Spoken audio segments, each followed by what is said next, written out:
M Abdullah, আপনার কাছে শুনতে চাইছি, আপনি জানেন যে ইসলামী পন্থীদের নতুন একটা জোট হতে যাচ্ছে, আপনি সেটা কিভাবে দেখেন? আমরা বহুদিন ধরে জামাত ইসলামের সাথে কমির একটা সাংঘর্ষিক একটা অবস্থা আমরা দেখে এসেছি। সেই জায়গা থেকে আমরা দেখি যে জামাত ইসলামে তাদের অনেক কিছু যেটা চাওয়া প্রাপ্তি, তারা ইন্টারিমের সময়, অন্তর্বর্তী সরকারের সময় তারা অনেক কিছু পেয়েছে, এখনও হয়তো পাবার চেষ্টা করছে। কিন্তু কমি রাজনীতি যারা করছেন তাদের যে দাবিগুলো আছে, কমি মাদ্রাসার মনোনয়ন থেকে শুরু করে স্বীকৃতি বা তাদের আরও শিক্ষার উন্নয়ন, সেই দিকগুলোতে আসলে সরকারকে যথেষ্ট নজর দিচ্ছেন কিনা, মানে আপনি কি দেখছেন আসলে সামনে এই জোটটাকেও কিভাবে দেখছেন? এই জোটটি নিয়ে বেশ আলোচনা হচ্ছে, মুখরোচক আলোচনা হচ্ছে, কিছুটা নানান গুঞ্জনও আছে। তো আসলে কাউমিদের মধ্যে তো এখন বেশ কয়েকটি ধারা হয়ে গেছে। কাউমিরা আর এখন আগের মতো এক কমান্ডে বা এক ছাতার নিচে সেভাবে নাই, তাদের মধ্যে বেশ কয়েকটি ধারা তৈরি হয়েছে।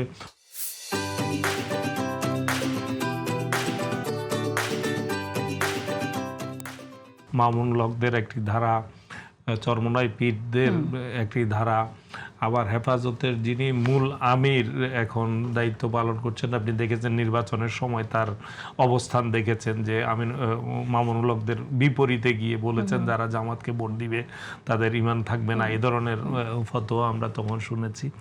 এর বাইরেও আরও বিক্ষিপ্ত অনেকগুলো ধারা আছে। কাউমিদের মধ্যে এই যে স্বার্থের দ্বন্দ্ব, এবং বিশেষ করে আপনি যদি বলেন তারা যে শেখ হাসিনার সময়ে তারা যে ডিগ্রিটাকে, কাউমি ডিগ্রিটার যে স্বীকৃতি নিয়েছে, সেই স্বীকৃতিটা কিন্তু এখনো পর্যন্ত তাদের জন্য ফলপ্রসূ কোনো কিছু হয় নাই। সেই স্বীকৃতির যেটা দাওরা হাদিস কেএমের সমমান দেওয়া হয়েছে, কিন্তু তার আগের স্তরগুলোর সাথে কোনো সামঞ্জস্য না থাকার কারণে সেখানে অনার্স কোথায়, সেখানে মেট্রিকটা কোথায়, উচ্চ মাধ্যমিকটা কোথায়, এগুলো নিয়ে প্রশ্ন থেকে যাওয়ার কারণে এখনো কিন্তু সরকার কিন্তু তাদেরকে খুব বেশি অ্যাকোমোডেট করতে পারছে না। যদিও ইসলামী ফাউন্ডেশনের মাধ্যমে কিছু তাদের কর্মসংস্থানের জায়গা তৈরি হচ্ছে, যেমন এই যে মসজিদগুলা হয়েছে, মডেল মসজিদ, সেখানে অনেককে সেই সনদের আওতায় চাকরি দেওয়া হয়েছে।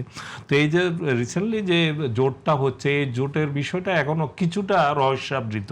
এটা নিয়ে জোটের তৎপরতার সাথে কি উদ্দেশ্য আছে এটা স্পষ্ট হতে আমার ধারণা আরো কিছুদিন সময় লাগবে। এখনই এটা নিয়ে প্রিডিক্ট করা একটু কঠিনই বলা যাবে।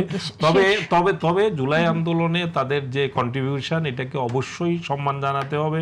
এবং অনেক জুলাই আন্দোলনে কাওমি অঙ্গনের অনেকে লড়াই করেছেন, তারা জীবন দিয়েছেন, তাদের সংখ্যা একেবারে কম নয়। তো সুতরাং তাদের সেই মূল্যায়নটা, তাদেরকে তাদের যে জেনুইন যে দাবিগুলো আছে, কজগুলো আছে, সেগুলো যাতে অ্যাড্রেস করা হয়, সরকারের সেদিকে নজর দেওয়া উচিত।